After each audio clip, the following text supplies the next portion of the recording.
हम्म? काय झालं? कुठे होतस तू? कुठे होतं माझं बाळ? कुठे होतं? कुठे होतं? टाकळा हवाय? नकोय?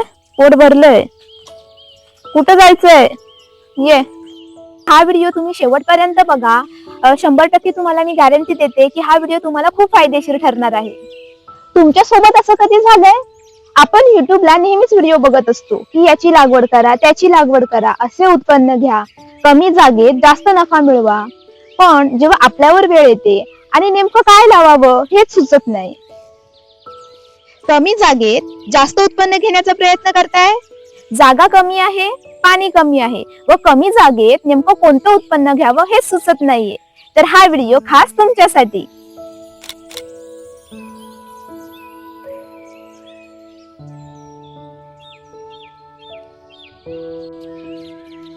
3 फुटाच्या अंतरावर एका गुंठ्यात 100 रोपांची लागवड. कमी पाण्यात, कमी जागेत जास्त उत्पन्न. कोणती रोपा विचारताय? अहो, बुश काळी मिरी.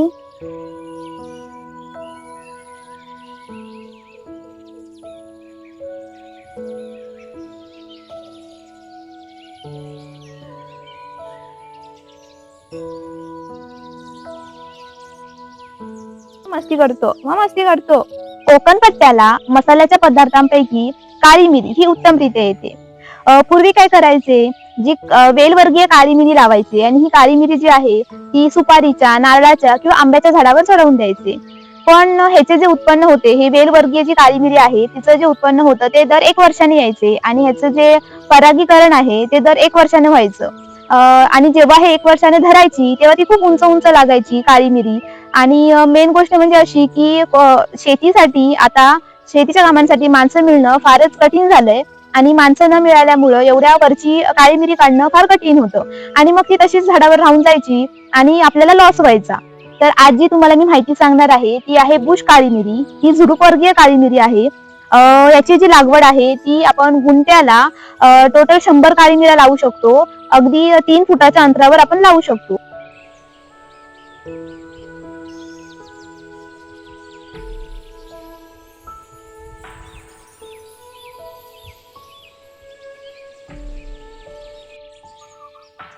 हे पिशवीत असल्यापासूनच धरलेत आणि ह्याचं जे परागीकरण आहे ते पाण्यामार्फत होत असल्यामुळे आपण स्प्रिंकलर लावायचे पूर्ण प्लॉटला, जिथे पण आपण लावणार आहोत. आणि तब्बल एका वर्षाला 3 वेळेस याच्यातून आपल्याला उत्पन्न मिळणार आहे. हा एक त्याचा म्हणजे प्लस पॉइंट आहे.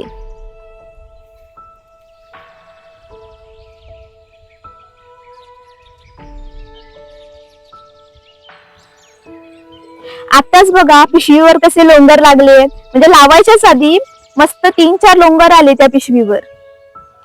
महत्वाचा मुद्दा असा की ही बुश काळी मिरी लावण्यासाठी तुम्हाला काही वेगळी अशी जमीन घेण्याची गरज नाहीये. कोकणात आता बऱ्याच लोकांकडे आंब्याच्या बागा आहेत, काजूच्या बागा आहेत. तर या बागांच्या मध्ये एक आंतरपीक म्हणून तुम्ही ही बुश काळी मिरी लावू शकता. म्हणजे तुम्हाला जसं आता आंब्यासाठी आंब्याच्या सीझनची वाट बघावी लागते, काजूसाठी काजूच्या सीझनची वाट बघावी लागते, पण हा मधली जी वेळ आहे त्याच्यात आपली जमीन पडीक म्हटली तरी चालेल. मग या जमिनीतून आपल्याला ही बुश काळी मिरी लावल्यामुळे एका वर्षात 3 वेळा उत्पन्न मिळू शकते.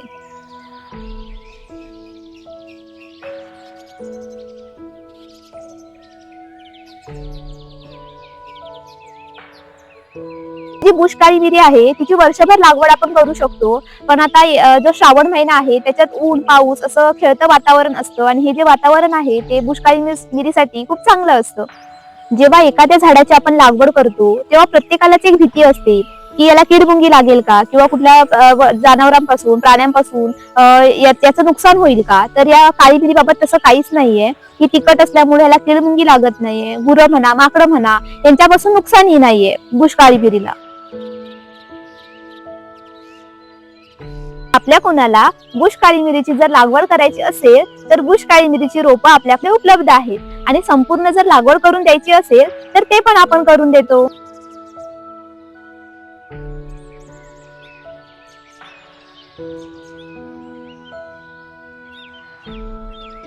फायद्याशिवाय कोणीच कुठलीच गोष्ट करत नसतं. जर आपण एवढे पैसे गुंतवणार आहोत तर फायदा तर व्हायलाच हवा. जर लोणच्यासाठी ओली काळी मिरी काढून विकणार आहेत तर ती 200 ते 300 रुपये दराने जाते.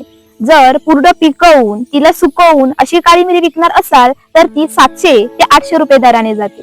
जर तुम्ही व्हाईट काळी मिरी करून जर औषधांसाठी विकणार असाल तर ते 2400 ते 2500 या दराने जाते. हाय की नाही फायदा?